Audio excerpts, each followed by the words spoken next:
Price lord. ಎಲ್ಲರಿಗೂ ಯೇಸು ಕ್ರಿಸ್ತನ ನಾಮದಲ್ಲಿ ನನ್ನ ವಂದನೆಗಳು. ಹಲ್ಲೆಲೂಯಾ. ಎಲ್ಲರೂ ಸಂತೋಷವಾಗಿದ್ದೀರಾ? ಕರ್ತನಲ್ಲಿ ಯಾವಾಗಲೂ ಸಂತೋಷಿರಿ. ಇನ್ನೊಂದು ಹೊಸ ಸಂದೇಶದ ಮೂಲಕವಾಗಿ ನಿಮ್ಮನ್ನು ಸಂಧಿಸುವಂತ ಕೊಟ್ಟ ದೇವರ ಕೃಪೆಗಾಗಿ ನಾನು ದೇವರಿಗೆ ಸ್ತೋತ್ರ ಮಾಡ್ತಾ ಇದ್ದೀನಿ. ಇವತ್ತು ಎಲ್ಲ ಕಡೆ ವುಮೆನ್ಸ್ ಡೇನ ಆಚರಿಸ್ತಾ ಇದ್ದಾರೆ. ನಿಮಗೂ ಕೂಡ ಹ್ಯಾಪಿ ವುಮೆನ್ಸ್ ಡೇ.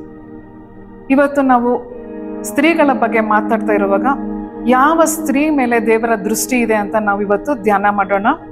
ಜ್ಞಾನೋಕ್ತಿಗಳು 31:10 ವಾಕ್ಯದಲ್ಲಿ ನಾವು ಈ ರೀತಿ ನೋಡ್ತೀವಿ.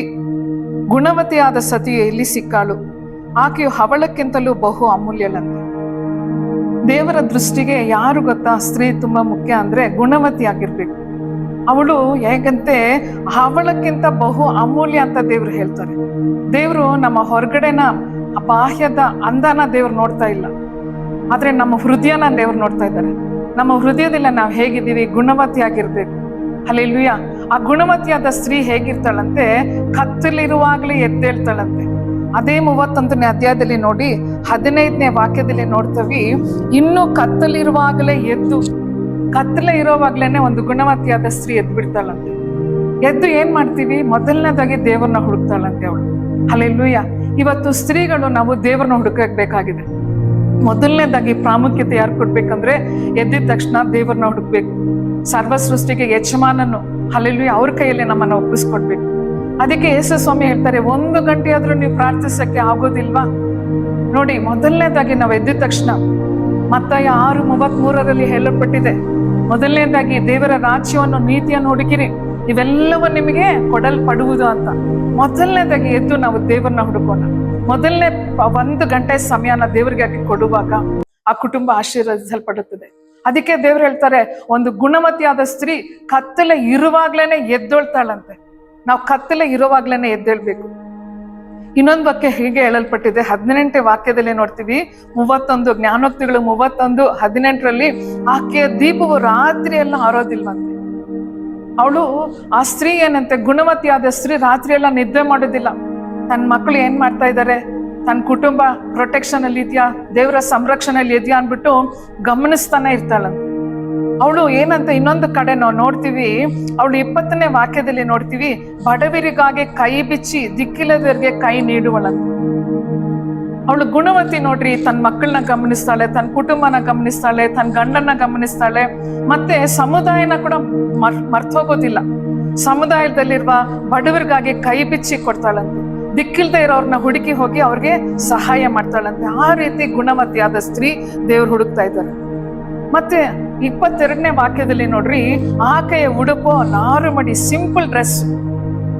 ಅಲ್ಲಿ ಆಕೆ ಉಡುಪು ಹೇಗಿದೆ ಅಂತ, ಆಕೆ ವಸ್ತ್ರ ಬಂದ್ಬಿಟ್ಟು ಒಂದು ಸಿಂಪಲ್ ಡ್ರೆಸ್. ನೋಡ್ರಿ, ಎಲ್ಲರೂ ಚೆನ್ನಾಗಿರ್ಬೇಕು ಅಂತ ಆಶಿಸ್ತಾಳೆ ಒಂದು ಗುಣವತಿ. ತನ್ನ ಮಕ್ಕಳು ಚೆನ್ನಾಗಿರ್ಬೇಕು, ತನ್ನ ಗಂಡ ಚೆನ್ನಾಗಿರ್ಬೇಕು, ಸಮುದಾಯ ಚೆನ್ನಾಗಿರ್ಬೇಕು.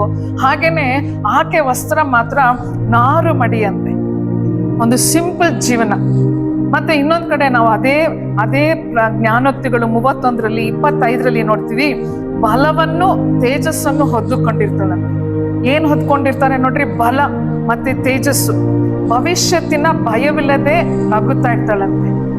ನಮ್ಗೆ ನೋಡಿ, ಇವತ್ತು ಯಾವಾಗ ನೋಡಿದ್ರು ನಮ್ ಭವಿಷ್ಯದ ಬಗ್ಗೆ ಯೋಚನೆ ಮಾಡ್ತೀವಿ. ನಾಳೆ ಏನಾಗುತ್ತೋ, ನಾಳೆ ನಾನು ಎಲ್ಲಿರ್ತೀನೋ, ನಾಳೆ ನನ್ನ ಪರಿಸ್ಥಿತಿ ಹೇಗಿರುತ್ತೋ ಅಂತ ಯೋಚನೆ ಮಾಡ್ತೀವಿ. ಆದ್ರೆ ಕರ್ತನನ್ನ ನಂಬಿರುವ ಗುಣವತಿಯಾದ ಸ್ತ್ರೀ ಯಾವತ್ತೂ ತನ್ನ ಭವಿಷ್ಯತ್ತಿನ ಬಗ್ಗೆ ಅವಳು ಭಯ ಪಡೋದೇ ಇಲ್ಲ. ಅವಳಿಗೆ ಗೊತ್ತು, ಹಲ್ಲೆಲೂಯಾ, ಅವ್ರ ವಿಮೋಚಕನು ಅವ್ರನ್ನ ಕೈ ಬಿಡೋದಿಲ್ಲ ಅಂತ. ಒಂದು ಗುಣವತಿಯ ಸ್ತ್ರೀ ಯಾವಾಗ್ಲೂ ದೇವ್ರನ್ನ ನಂಬಿರ್ತಾಳೆ. ಹಲ್ಲೆಲೂಯಾ. ಆ ರೀತಿ ಒಂದು ಸ್ತ್ರೀನ ದೇವ್ರು ಹುಡುಕ್ತಾ ಇದ್ದಾರೆ. ಮತ್ತೆ 26ನೇ ವಾಕ್ಯದಲ್ಲಿ ನಾವು ನೋಡಿದಾಗ, ಬಾಯಿ ತೆರೆದು ಜ್ಞಾನವನ್ನು ತೋರ್ಪಡಿಸುವಳಂತೆ.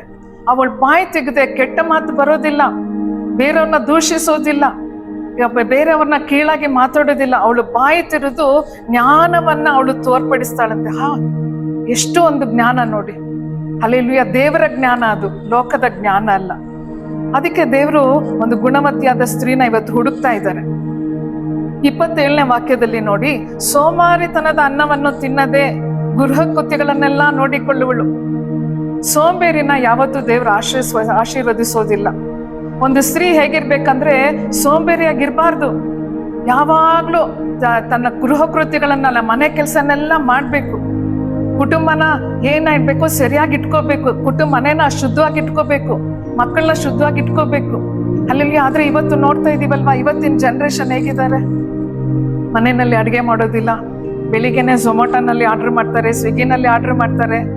ಆದ್ರೆ ನೋಡ್ರಿ, ಅದರಿಂದ ಕುಟುಂಬ ಎಲ್ಲ ಬಾಧಿಸಲ್ಪಡತ್ತೆ. ತನ್ನ ಕುಟುಂಬನ ಗಮನಿಸೋದಿಲ್ಲ, ತನ್ನ ಮಕ್ಕಳನ್ನ ಗಮನಿಸೋದಿಲ್ಲ. ಅನೇಕ ಸ್ತ್ರೀಗಳು ನೋಡಿ ಇವತ್ತು ಟಿವಿ ಸೀರಿಯಲ್ ಅನ್ಬಿಟ್ಟು ಅದರಲ್ಲಿ ತಮ್ಮ ಸಮಯನ ಕಳೀತಾ ಇದ್ದಾರೆ. ಆದ್ರೆ ಯಾವ ಸ್ತ್ರೀ ಪ್ರಾರ್ಥನೆ ಮಾಡ್ತಾ, ಉಪವಾಸ ಮಾಡ್ತಾ, ತನ್ನ ಕುಟುಂಬಕ್ಕಾಗಿ ಕಷ್ಟಪಡ್ತಾ, ತನ್ನ ಕುಟುಂಬಕ್ಕಾಗಿ ಪ್ರಯಾಸ ಪಡ್ತಾ ಇರೋ ಮಗ ಸ್ತ್ರೀ ಇದಾರಲ್ಲ, ಆ ಕುಟುಂಬ ಯಾವತ್ತೂ ಆಶೀರ್ವದಿಸಲ್ಪಟ್ಟಿರುತ್ತೆ. ಅದಕ್ಕೆ ಆ ವಾಕ್ಯನ ನೋಡಿ, ಈ ಸಮಯದಲ್ಲಿ ನೀವು ಈ ರೀತಿ ತ್ಯಾಗ ಮಾಡಿ ನಿಮ್ಮ ಕುಟುಂಬನ ಕಟ್ಟಿದಾಗ ಕಷ್ಟ ಬರುತ್ತೆ, ವೇದನೆ ಬರುತ್ತೆ. ಒಂದೊಂದು ಸತಿ ನೋಡಿ, ನಾವು ಮಕ್ಕಳನ್ನ ಗಮನಿಸ್ಕೊಳ್ಳುವಾಗ ಸರಿಯಾದ ಸಮಯಕ್ಕೆ ನಾವು ಊಟ ಮಾಡಕ್ ಆಗೋದಿಲ್ಲ. ಎಲ್ಲ ರೀತಿಯಾದ ತ್ಯಾಗ ಬೇಕು. ಈ ರೀತಿ ಯಾಗಿದ್ರೆ ಏನಾಗತ್ತಂತೆ, ಆ ವಾಕ್ಯನ ನೋಡಿ ಈ ಸಮಯದಲ್ಲಿ 28ನೇ ವಾಕ್ಯದಲ್ಲಿ ಮಕ್ಕಳು ಎದ್ದು ನಿಂತು ಆಕೆಯನ್ನು ಧನ್ಯಳು ಎಂದು ಹೇಳ್ತಾರಂತೆ. ತ್ಯಾಗವುಳ್ಳ ಸ್ತ್ರೀಯಾಗಿರ್ಬೇಕು ನೀವು. ಹಲ್ಲೆಲೂಯಾ. ಎಲ್ಲನ ಸಹಿಸ್ಕೋಬೇಕು. ಸಹಿಸಿಕೊಳ್ಳುವವರೇ ದೇವರು ಹುಡುಕ್ತಾ ಇದ್ದಾರೆ. ಆದ್ರೆ ಇವತ್ತು ಸಹಿಸ್ಕೊಳ್ಳೋದಿಲ್ಲ. ಇವತ್ತು ಮದುವೆ ಮಾಡ್ಕೊಡ್ತಾರೆ, ನಾಳೆ ಡೈವರ್ಸ್ ಅಂತ ಹೋಗ್ಬಿಡ್ತಾರೆ. ಮದುವೆ ಅನ್ನೋದು ಒಂದು ಒಡಂಬಡಿಕೆ. ಹಲ್ಲೆಲೂಯಾ. ಈ ಕುಟುಂಬನ ನಾವು ಎಷ್ಟೇ ಕಷ್ಟ ಆದ್ರೂ ಇದಕ್ಕಾಗಿ ನಿಲ್ತೀನಿ, ಇದನ್ನ ಕಟ್ಟುತ್ತೀನಿ ಅನ್ನೋದೇ ಒಂದು ಒಡಂಬಡಿಕೆ. ಸ್ತ್ರೀ ಮೇಲೆ ಅಧಿಕವಾದ ಒಂದು ಭಾರನ ದೇವ್ರು ಕೊಟ್ಟಿದ್ದಾರೆ. ಜ್ಞಾನೋಕ್ತಿಗಳು 14:1ನೇ ವಾಕ್ಯದಲ್ಲಿ ನೋಡ್ತೀವಿ, ಜ್ಞಾನವುಳ್ಳ ಸ್ತ್ರೀ ತನ್ನ ಮನೆಯನ್ನು ಕಟ್ಟಿಕೊಳ್ಳುವಳು, ಜ್ಞಾನಹೀನಳು ತನ್ನ ಸ್ವಂತ ಕೈಯಿಂದ ಮುರಿದು ಬಿಡ್ತಾಳಂತೆ. ಮನೆ ಕಟ್ಟಕ್ಕೆ ಬೇಕಾಗಿರೋದು ದುಡ್ಡಲ್ಲ, ಮನೆ ಕಟ್ಟಕ್ಕೆ ಬೇಕಾಗಿರೋದು ಯಾವುದೋ ಒಂದು, ನನಗೆ ಬೇಕಾಗಿರೋ ಗೋಲ್ಡ್. ಇವತ್ತೆಲ್ಲ ನೋಡ್ರಿ ಗೋಲ್ಡ್ ಎಲ್ಲ ತಗೊಳ್ತಾರೆ. ಆದ್ರೆ ಗೋಲ್ಡ್ ಇಂದ ಮನೆ ಕಟ್ಟಕ್ ಆಗೋದಿಲ್ಲ, ನಿಮ್ಮ ದುಡ್ಡಿಂದ ಮನೆ ಕಟ್ಟಕ್ ಆಗೋದಿಲ್ಲ. ಮನೆ ಕಟ್ಟಕ್ಕೆ ಬೇಕಾಗಿರೋದು ದೇವರ ಜ್ಞಾನ ಬೇಕಿದೆ. ದೇವರ ಜ್ಞಾನನ ಕೇಳಿ. ಜ್ಞಾನವುಳ್ಳ ಸ್ತ್ರೀ ತನ್ನ ಮನೆಯನ್ನ ಕಟ್ಕೊಳ್ತಾಳಂತೆ. ಅವಾಗ ನೋಡಿ ಕೊನೆಯಲ್ಲಿ ಆ ವಾಕ್ಯನ ನೋಡಿದಾಗ ಜ್ಞಾನೋಕ್ತಿಗಳು 31:29 ನೋಡ್ತೀವಿ, ಪತಿಯೂ ಸಹ ಬಹುಮಂದಿ ಸ್ತ್ರೀಯರು ಗುಣವತಿಯಾಗಿ ನಡೆದಿದ್ದಾರೆ, ಅವರೆಲ್ಲರಿಗಂತಲೂ ನೀನೇ ಶ್ರೇಷ್ಠಳು ಎಂದು ಆಕೆಯನ್ನು ಕೊಂಡಾಡ್ತಾರೆ. ಒಂದು ಗುಣವತಿ ಸ್ತ್ರೀ ಒಂದ್ ಮನೆಯಲ್ಲಿದ್ರೆ ಮಕ್ಕಳು ಕೂಡ ಹೌದು ನೀನು ಧನ್ಯಳು ಅಂತ ಹೇಳ್ತಾರೆ. ಆ ಮನೆಯಲ್ಲಿರುವ ಪತಿ ಕೂಡ ಗುಣವತಿ, ನೀನೇ ಗುಣವತಿ, ನೀನು ಶ್ರೇಷ್ಠಳು ಅಂತ ಕೊಂಡಾಡ್ತಾರೆ. 30ನೇ ವಾಕ್ಯನ ನೋಡ್ರಿ, ಸೌಂದರ್ಯವು ನೆಚ್ಚತಕ್ಕದ್ದಲ್ಲ, ಲಾವಣ್ಯವು ನೆಲೆ ಅಲ್ಲ. ಸೌಂದರ್ಯನ ನೆಚ್ಚಬೇಡ್ರಿ, ಸೌಂದರ್ಯನ ನಂಬಬೇಡ್ರಿ. ಹಲ್ಲೆಲೂಯಾ. ನಮ್ಮ ಸೌಂದರ್ಯ ಎಲ್ಲಿರ್ಬೇಕಂದ್ರೆ ನಮ್ಮ ಹೃದಯದಲ್ಲಿ ಇರ್ಬೇಕು. ಹಲ್ಲೆಲೂಯಾ. ಆ ಸೌಂದರ್ಯ ಎಲ್ಲ ಹೋಗ್ಬಿಡತ್ತೆ. ಆದ್ರೆ ಯೆಹೋವನಲ್ಲಿ ಭಯಭಕ್ತಿ ಉಳ್ಳವಳೇ ಸ್ತೋತ್ರಕ್ಕೆ ಪಾತ್ರಳಂತೆ. ಯೆಹೋವನನ್ನ ಭಯಭಕ್ತಿಯಿಂದ ನನ್ನನ್ನ ದೇವ್ರು ಗಮನಿಸ್ತಾ ಇದ್ದಾರೆ, ನನ್ನನ್ನ ನಂಬಿ ಕುಟುಂಬನ ಕೊಟ್ಟಿದ್ದಾರೆ, ನನ್ನನ್ನ ನಂಬಿ ಮಕ್ಕಳನ್ನ ಕೊಟ್ಟಿದ್ದಾರೆ, ಇವ್ರನ್ನ ನಾನು ರೂಪಿಸ್ಬೇಕು, ದೇವ್ರ ಮುಂದೆ ಇವ್ರನ್ನ ನಿಲ್ಲಿಸ್ಬೇಕು ಅಂತ ಅವಳು ಪ್ರಯಾಸ ಪಡ್ತಾ ಇರ್ತಾಳಂತೆ. ಆ ರೀತಿ ಒಂದು ಸ್ತ್ರೀನ ದೇವ್ರು ಹುಡುಕ್ತಾ ಇದ್ದಾರೆ. ಇವತ್ತು ಸ್ತ್ರೀಗಳು ಲೋಕದ ಕಾರ್ಯದಲ್ಲಿ, ಲೋಕದ ಆಸಾಪಾಸಗಳಲ್ಲಿ ಬಿದ್ದು ಹೋಗ್ತಾ ಇದ್ದಾರೆ. ಆದ್ರೆ ದೇವ್ರಿಗೆ ದೃಷ್ಟಿಗೆ ಸರಿಯಾದದನ್ನ ನಾವು ಮಾಡೋಣ, ನಮ್ಮನ್ನು ಒಪ್ಪಿಸ್ಕೊಡೋಣ. ಈ ವುಮೆನ್ಸ್ ಡೇ ದಿನದಲ್ಲಿ ನಾವು ನಮ್ಮ ಕುಟುಂಬಕ್ಕೆ, ನಮ್ಮ ಸಭೆಗಳಿಗೆ, ನಮ್ಮ ಸಮುದಾಯಕ್ಕೆ ಒಂದು ಆಶೀರ್ವಾದವಾಗಿ ಮಾಡ್ತಾ ಇರ್ಬೇಕಾಗಿದೆ. ಹಲ್ಲೆಲೂಯಾ. ನಮ್ಮನ್ನು ಒಪ್ಪಿಸ್ಕೊಡೋಣ, ಪ್ರಾರ್ಥನೆ ಮಾಡೋಣ.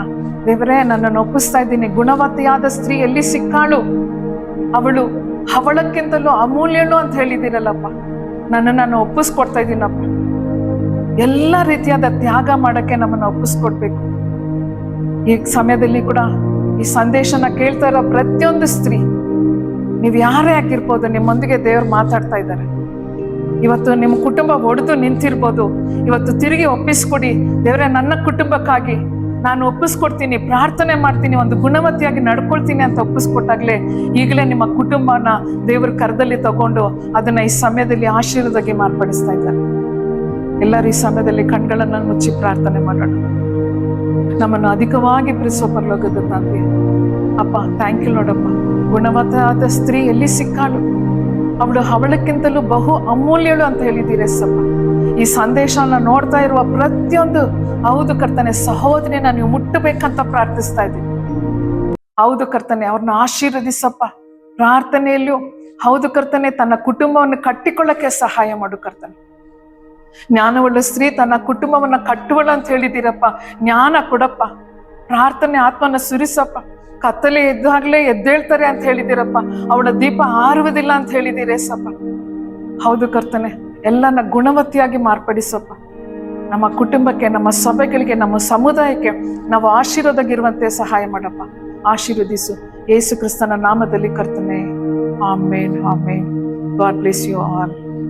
ನನ್ನ ಮನವೇ ಯೆಹೋವನು ಕೊಂಡಾಡು, ನನ್ನ ಸರ್ವೇಂದ್ರಗಳ ಆತನ ಪವಿತ್ರ ನಾಮವನ್ನು ಕೀರ್ತಿಸು. ನನ್ನ ಮನವೇ ಯೆಹೋವನು ಕೊಂಡಾಡು, ಕರ್ತನು ಮಾಡಿದ ಉಪಕಾರದಲ್ಲಿ ಒಂದನ್ನು ಮರೆಯಬೇಡ. ಆಮೆನ್. ಹಲ್ಲೆಲೂಯಾ. ಯೇಸು ಕ್ರಿಸ್ತನ ಕೃಪೆಯು, ದೇವರ ಪ್ರೀತಿಯು, ಪರಿಶುದ್ಧಾತ್ಮ ಅನ್ಯೋನ್ಯತೆ ಸಹವಾಸ ನಿಮ್ಮೊಂದಿಗೆ ಇರಲಿ. God bless you.